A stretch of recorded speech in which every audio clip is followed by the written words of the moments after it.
বাড়িটাকে গলির মুখে পার করে ভদ্রলোক হাঁটা দিলেন ভেতরে। ভরদুপুরবেলা, রোদ ঝলমল চারিদিক। দুপাশের বাড়িগুলোর নম্বর দেখতে দেখতে এক জায়গায় দাঁড়িয়ে পড়লেন তিনি। হাতের চিরকুটের সঙ্গে বাড়ির নম্বরটা মিলিয়ে রোয়াকের উপর উঠে চাপ দিলেন কলিং বেলে। কিছু পরেই চাকর গোছের একটা ছেলে দরজা খুলে দাঁড়ালো। ভদ্রলোক বললেন, লাহিড়ী মশাই আছেন? সমীহ দেখা দিল ছেলেটির মুখে। সংক্ষেপে বলল, আছেন, বসুন, ডেকে দিচ্ছি। ভদ্রলোক ঘরের ভেতরে পা রাখলেন, কিন্তু বসলেন না। ঘরভর্তি সার আলমারিতে নানান বিষয়ের বই, সেগুলোই ঘুরে ঘুরে দেখতে লাগলেন। এক সময় তার কানে এলো, কাকে চাই? আমি লাহিড়ী। পিছু ফিরলেন ভদ্রলোক। সামনেই এক লম্বা দোহারা চেহারার মানুষ, মাথা ভর্তি একরাশ কাঁচা পাকা চুল, দুদিকে চোয়াল বেয়ে নেমে আসা সুন্দর এক মুখ দাড়ি, টিকালো নাকের উপর মোটা ফ্রেমের চশমা। সব খুঁটিয়ে দেখার পর ভদ্রলোক বললেন, আমায় চিনতে পারছেন? আমি বিজয় বোস, বোস অ্যান্ড সন্সের। আর বলতে হবে না, বসুন বসুন, অনেকদিন ছাড়াছাড়ি হলেও স্মরণশক্তি আমার খারাপ নয়। তা কি ব্যাপার বলুন? একটা সেন্টার টেবিলকে মাঝে রেখে দুজনে এবার মুখোমুখি। বিজয়বাবু বললেন, বাবার মুখে আপনার কথা অনেক শুনেছি, আমার দুর্ভাগ্য আমার আমলে আপনাকে কাছে পেলাম না। চুপ করে রইলেন লাহিড়ী মশাই। একটু অন্যমনস্ক হয়ে পড়লেন। এই অনুযোগ বিজয়বাবু করতে পারেন। একটানা 12-13 বছর বোস অ্যান্ড সন্সের অ্যাকাউন্ট সামলেছেন, সেটা ওনার বাবার আমল। তারপর চাকরি আর ভালো না লাগায় চাকরিতে ইস্তফা দিয়ে ঘরে এসে বসেছেন, পড়াশোনা নিয়ে থাকেন। বিশেষ আকর্ষণ অপরাধ তত্ত্বের উপর। বলুন, হঠাৎ আমার কাছে কেন? বলছি, তবে তার আগে বলি, দয়া করে আমাকে আর আপনি বলবেন না, ওতে আমার কুণ্ঠা বাড়ে। স্মিত হাসি দেখা দিল লাহিড়ী মশাইয়ের মুখে। বললেন, তা নয় হলো, কিন্তু ব্যাপারটা কি? মুখ দেখে মনে হয় খুব একটা দুশ্চিন্তায় আছো তুমি। হাঁপ ছেড়ে বাঁচলেন বিজয় বোস। ভূমিকার প্রয়োজন হলো না? বললেন, ঠিকই ধরেছেন, সত্যিই খুব বিপদে পড়েছি। কি রকম? যতখানি জানি, আমাদের ফ্যাক্টরিতে যখন হাই টেনশন লাইন নেওয়া হয় এবং পাওয়ার ট্রান্সফরমার রুম তৈরি হয়, সে সময় বাবার পাশে আপনি ছিলেন। ঘাড় নাড়লেন লাহিড়ী মশাই। সেই লাইন আর ট্রান্সফরমার রুম এতকাল সেভাবেই ছিল। এখন ফ্যাক্টরি আরও বড় হয়েছে, ফলে নতুন পাওয়ার হাউস তৈরি করা এবং ট্রান্সফরমারটাকে সেখান থেকে উঠিয়ে নিয়ে যাওয়ার প্রয়োজন হয়। কিন্তু এমন একটা ঝামেলায় পড়ে গেলাম যে সব কাজ বন্ধ রেখে ছুটে আসতে হলো আপনার কাছে। ঝামেলা কিরকম? পুরনো পাওয়ার হাউসের মেঝে খুঁড়ে ট্রান্সফরমার ওঠাতে গিয়ে আজ কুলিরা কাজ বন্ধ করে দেয়। আমি সেই সবে ব্যাংক থেকে ফিরেছি, একটা বাজে খবর আমার কানে এলো। ছুটে গেলাম, দেখলাম সত্যিই তাই। মাটির তলায় মানুষের কঙ্কাল। কি বললে? চোখ দুটো বড় বড় হয়ে উঠল লাহিড়ী মশাইয়ের। তারপর বাধ্য হয়েই সব কাজ বন্ধ রাখতে হলো। এমন ব্যাপার আমরা আশা করিনি। কোনো রকম পুলিশি ঝামেলা হওয়ার আগেই ছুটে এসেছি আপনার কাছে। সে সময় আপনি তো ছিলেন। কি এমন ঘটেছিল যার ফলে ও জিনিস বেরিয়ে পড়ল ওখানে? আজ বাবা থাকলে এ প্রশ্ন তাকেই করতাম। চিন্তার রেখা ফুটে উঠল লাহিড়ী মশাইয়ের কপালে। স্মৃতির ঘরে কয়েক মিনিট ঘোরাঘুরি করে বললেন, তেমন কিছু ঘটেছে বলে তো আমার মনে পড়ে না। একটা কথা বলবো? মুখ তুললেন বিজয়বাবু। লাহিড়ী মশাই বললেন, তোমার যদি আপত্তি না থাকে আমি কি একবার দেখে আসতে পারি জায়গাটা? কি যে বলেন, এটা কি কথা হলো? উঠে পড়লেন লাহিড়ী মশাই। তুমি বসো, আমি এক্ষুনি তৈরি হয়ে আসছি। কিছু পরেই বেরিয়ে পড়লেন দুজনে। গলিটুকু হেঁটে গিয়ে চড়ে বসলেন গাড়িতে। ঝড়ের বেগে গাড়ি ড্রাইভ করে বিজয়বাবু এসে দাঁড়ালেন ফ্যাক্টরির গেটে। অনেক কিছুর অদল বদল চোখে পড়লেও পুরনো পাওয়ার হাউসটা সেই একই রকম আছে। গাড়ি থেকে নেমে সোজা সেখানে গিয়ে হাজির হলেন দুজনে। পুরনো আমলের একজন সুপারভাইজার সেখানে দাঁড়িয়ে সসম্ভ্রমে লাহিড়ী মশাইকে নমস্কার করে বললেন, ভালো আছেন? হেসে মাথা নাড়লেন লাহিড়ী মশাই। সুপারভাইজারদের দিকে তাকিয়ে বিজয়বাবু বললেন, এদের একটু অন্যত্র সরিয়ে নিয়ে যান। বুঝতেই পারছেন আমরা একটা ডিসিশনে আসতে চাইছি। সে ভদ্রলোক কুলিদের নিয়ে সরে যেতেই লাহিড়ী মশাই পায়ে পায়ে এগিয়ে গেলেন। সামনে একটা বিরাট গর্ত খোঁড়া রয়েছে। ঘুরে ঘুরে দেখলেন সেটার চারপাশ। তারপর গর্তের ধারে জড়ো করা মাটির ওপর বসে তাকালেন নিচের দিকে। দীর্ঘকাল মাটি নিচে চাপা থেকে প্রায় নষ্ট হয়ে যাওয়া একটা কাঠের বাক্স, তার ভেতর একটা কঙ্কাল হাঁটু মোড়া অবস্থায় আড়াহাড়ি পড়ে আছে। লাহিড়ী মশাই একদৃষ্টে তাকিয়ে রইলেন সেটার দিকে। অনেক পরে বিজয় বোসের মুখের দিকে তাকিয়ে বললেন, তোমার অফিসে ম্যাগনিফ্লাইং গ্লাস বা ওই জাতীয় কিছু আছে? একটু ভেবে বিজয়বাবু বললেন, আছে, এনে দেব? হ্যাঁ, দাও। বিজয়বাবু চলে যেতে গর্তের ভেতর নেমে পড়লেন লাহিড়ী মশাই। কাছ থেকে খুঁটিয়ে দেখতে গিয়ে কয়েকটা বোতাম তার চোখে পড়ল। বুঝলেন পরনের জামা প্যান্ট থেকে এগুলো খসে পড়েছে। ঝুঁকে পড়ে কয়েকটা কুড়িয়ে নিলেন। এমন সময় এক রংচটা পোকা খাওয়া মানিব্যাগও চোখে পড়ল। সেটাকে কুড়িয়ে নিয়ে উল্টে পাল্টে দেখে পকেটে রেখে দিলেন। তারপর কঙ্কালটার হাত আর পা নাড়াচাড়া করতে গিয়ে চোখে পড়ল বাঁ হাতের আঙুলগুলোর ওপর মধ্যমায় ঝুলঝুল করে লেগে আছে একটা সোনার আংটি। দিনের আলোয় মিনে করা যে অক্ষরটা তখনও জলজল করছে। আরও কি, ঠিক তার পাশের তর্জনীটি নেই, একেবারে গোড়া থেকে কাটা। আংটিটা খুলে নিয়ে পকেটে পুরে নিলেন লাহিড়ী মশাই। বিজয় বোস ফিরে এসে দেখলেন লাহিড়ী মশাই নেমে দাঁড়িয়েছেন গর্তের ভেতর। রিডিং গ্লাসটা তার সামনে বাড়িয়ে দিয়ে বললেন, এটাই হবে? খুব খুব। বলতে কি তখন আর লাহিড়ী মশাইয়ের কিছু করার ছিল না। যা দেখবার তা আগেই দেখা হয়ে গিয়েছিল। তবু বিজয়বাবুর সামনে কিছু দেখার ভান করে পরে একসময় উপরে উঠে এলেন। বললেন, চলো এবার অফিস যাওয়া যাক। নিজের চেম্বারে ফিরে বিজয়বাবু বললেন, বলুন এখন আমার কি করণীয়? কিছু নয়, কাজ বন্ধ রেখে কাল বিকেল পর্যন্ত একেবারে চুপচাপ বসে থাকো। পাঁচকার না হওয়ার জন্য যে ব্যবস্থা নিয়েছ সেটা ভালোই, তবে ও বিষয়ে আরো সতর্ক হওয়া দরকার। কাল বিকেলে আমি আবার আসছি, আশা করছি তখন তোমায় কিছু একটা বলতে পারবো। বিজয়বাবুর গাড়ি লাহিড়ী মশাইকে গলির মুখে নামিয়ে দিয়ে গেল। বাড়ি ফিরে সেই যে তিনি পড়ার ঘরে গিয়ে বসলেন, সেখান থেকে আর নড়েনি না। সামনের টেবিলের উপর রাখা আছে সেই মানি ব্যাগ, আর তার ভেতর থেকে পাওয়া 15 বছর আগেকার একটা জরাজীর্ণ টেলিগ্রাম। আর পড়ে আছে কঙ্কালের আঙুল থেকে খুলে নেওয়া সেই আংটি। 15 বছর আগেকার কিছু কিছু মুখ আর ঘটনাকে মনে করার চেষ্টা করছেন তিনি। সবকিছুকে চলমান ছবি করে তুলতে চাইছেন মনের পর্দায়। সন্ধে পেরিয়ে রাত বাড়ল। মেয়ে এসে খাবার ঢাকা দিয়ে গেল পাশের টেবিলে। দেয়াল ঘড়িতে একসময় রাত 12টার ঘন্টা বাজল। তখনও নির্বাক মিছিল চলছে লাহিড়ী মশাইয়ের মনে। 15 বছর আগে বোস অ্যান্ড সন্সে মানুষগুলি ঘুরে বেড়াতো তার চারপাশে। সকলে একে একে দেখা দিয়ে গেল। অনেক পরে একটা দীর্ঘশ্বাস ফেলে লাহিড়ী মশাই উঠে দাঁড়ালেন।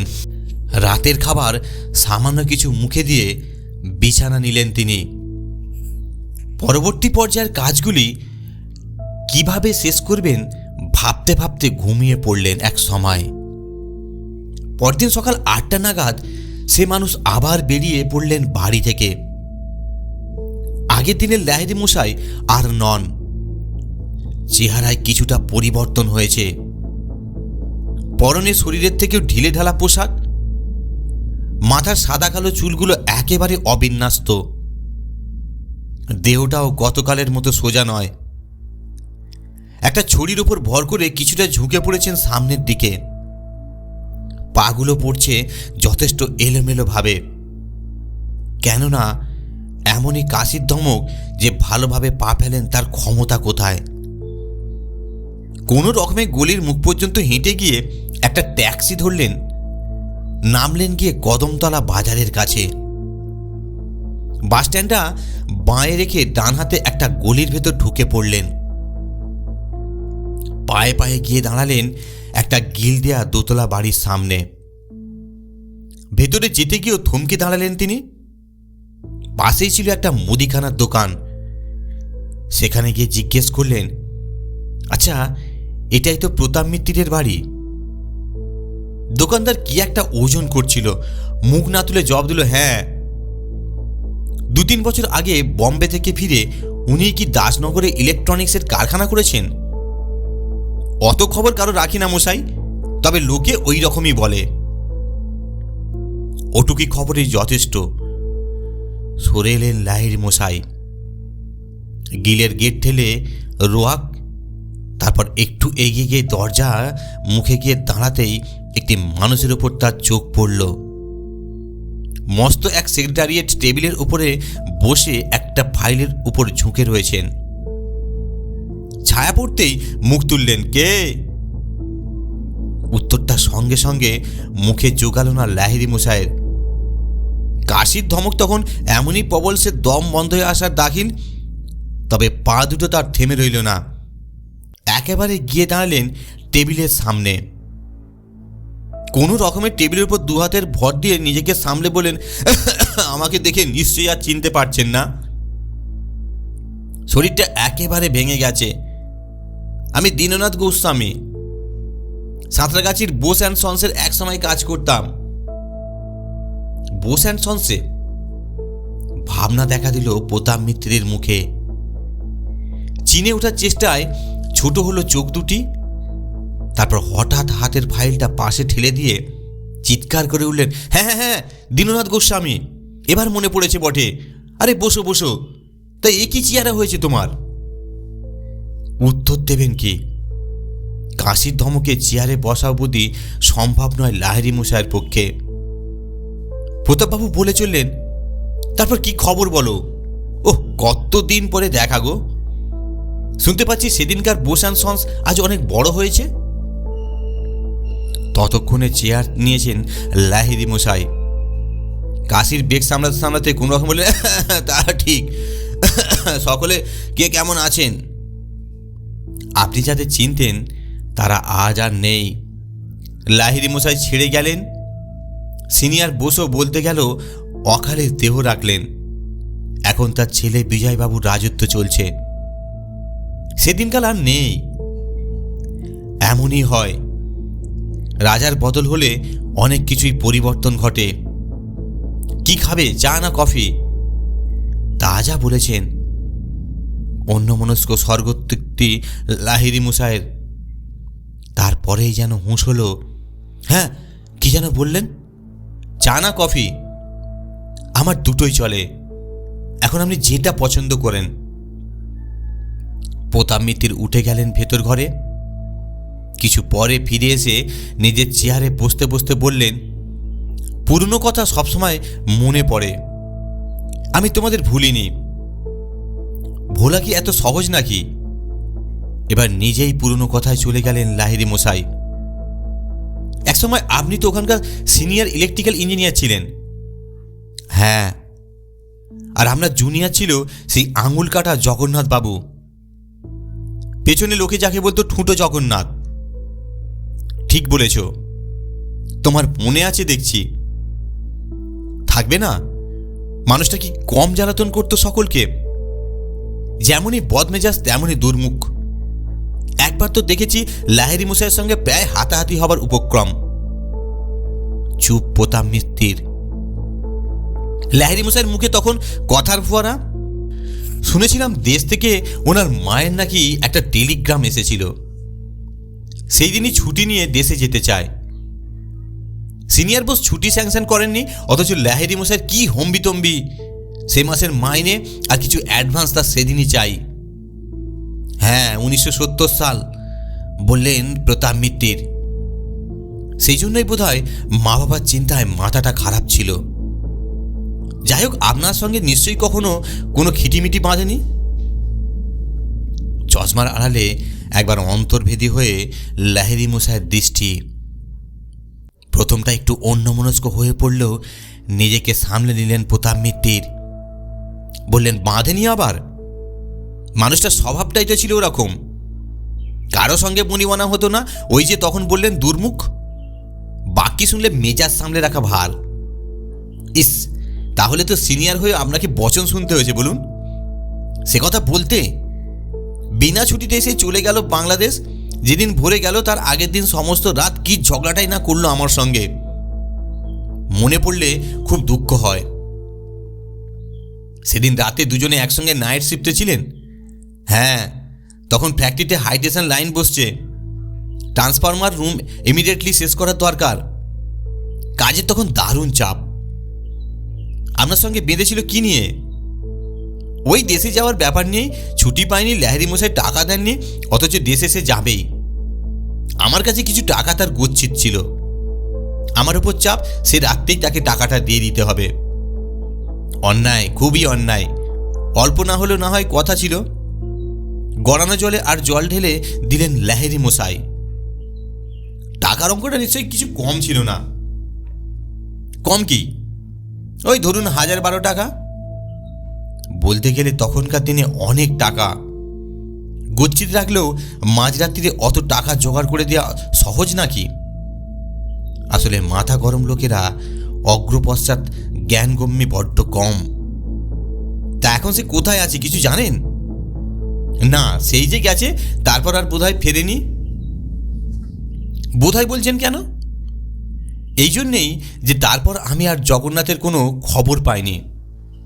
তাছাড়া আমিও এখানে বহুকাল ছিলাম না, 12 বছরের ওপর বম্বেতে কাটিয়ে এসেছি। একটা সরব আক্ষেপ বেরিয়ে এলো লাহিড়ী মশাইয়ের মুখ দিয়ে।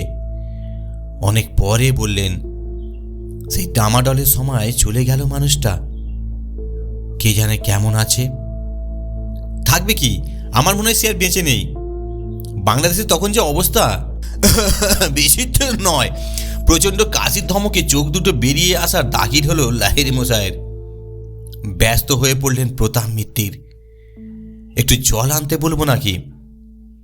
কথা বলার ক্ষমতা নেই, মাথা নাড়লেন লাহিড়ী মশাই। পকেট থেকে রুমাল বার করতে গিয়ে হাতে উঠে এলো একটা মানি ব্যাগ, টেলিগ্রামের বিবর্ণ কাগজটা আর একটা আংটি।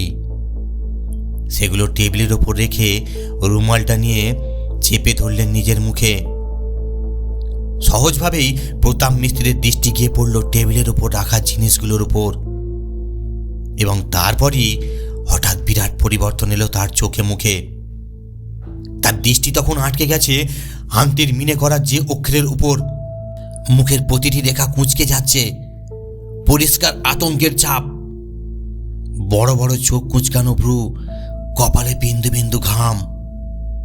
প্রতাপ মিত্তিরের গলা দিয়ে অস্ফুটে বেরিয়ে এলো, এ কি? ঠিক সেই সময় ভেতর থেকে চা বা কফি নিয়ে কাজের লোকটি এসে হাজির হলো। লাহিড়ী মশাই জিনিসগুলো পকেটে রাখতে রাখতে চটপট উঠে দাঁড়ালেন। ওনাকে দেখো, উনি বোধহয় অসুস্থ হয়ে পড়েছেন। লোকটিকে মালিকের দিকে নজর দিতে বলেই রোয়াক পেরিয়ে রাস্তায় নেমে পড়লেন লাহিড়ী মশাই। এখন আর লাঠির ওপর ঝুঁকে নেই শরীরটা, সেটা ছড়ির মতো নাচতে নাচতে দুটো হাঁটছেন তিনি। এর ফাঁকে জামার পকেটে লুকোনো ক্যাসেট টেপ রেকর্ডারটা একবার স্পর্শ করে বন্ধ করে দিলেন। এটাই স্ট্রং এভিডেন্স, এখনই একবার থানায় যেতে হবে। ধন্যবাদ। গল্পটি শোনার জন্য আপনাদেরকে অসংখ্য ধন্যবাদ। আপনারা সুস্থ থাকুন, ভালো থাকুন এই কামনাই করি।